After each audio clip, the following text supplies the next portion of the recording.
namin marinig.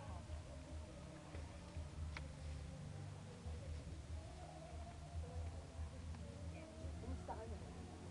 Mabuti naman ako. Gusto ko lang, may gusto sana akong sabihin sa'yo. Huwag ka sanang magagalit sa akin or sasama yung loob mo. Gusto ko na sanang makipag-break sa'yo. Ano? Ginawa ko naman lahat. Bakit? Hindi naman ako nagkulang. Hindi naman ikaw yung may problema. Harap sa audience! Jerwin, harap sa audience. Siguro, hindi naman ikaw.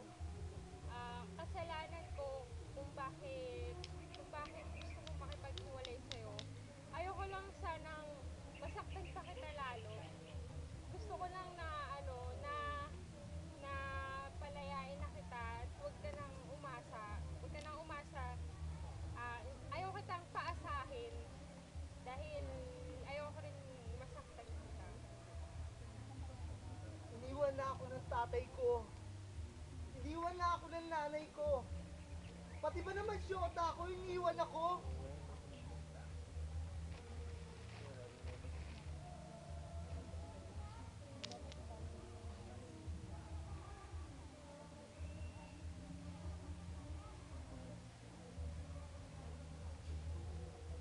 Ezekiel 36:26.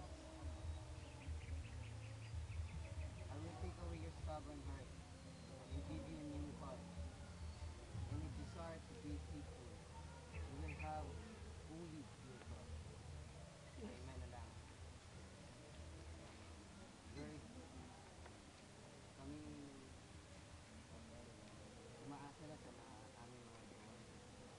Lord God, may mga kabataan dito na masyadong nagdideceive sa kanila kaya. Lord God, fill me full of your love, your compassion. Lord God, pawigin niyo Lord God, sakit Lord God. Maraming salamat. In Jesus' name we pray. Yes, Lord.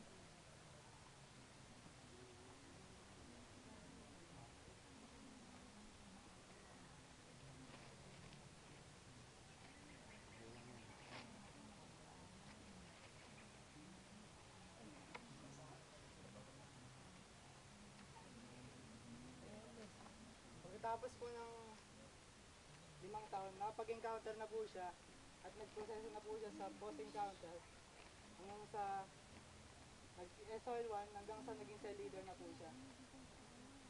Hanggang after 5 years, meron na rin po siyang hinahawakan. Hindi lang po ginagawa ang puso niya, i-level up pa po siya ni Lord.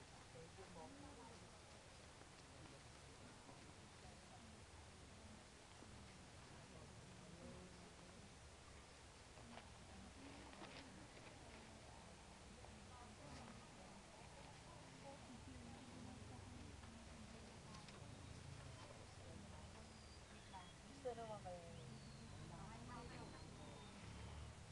Parang may iba na nakakaramdam ng sakit na sa family, about sa love life. Sa katulad natin kabataan, ganun din dati yung nararamdaman ko.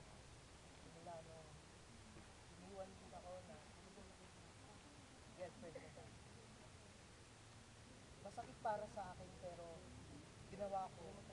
Pero simula nung dumating yung time na yun, doon ko nakilala si Lord. Nabago lahat.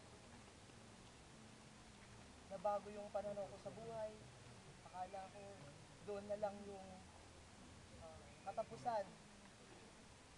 Pero hindi. Binago. Nilevel up ako ni Lord. Ngayon, nandito ako sa harapan niyo para i-share yung naramdaman ko,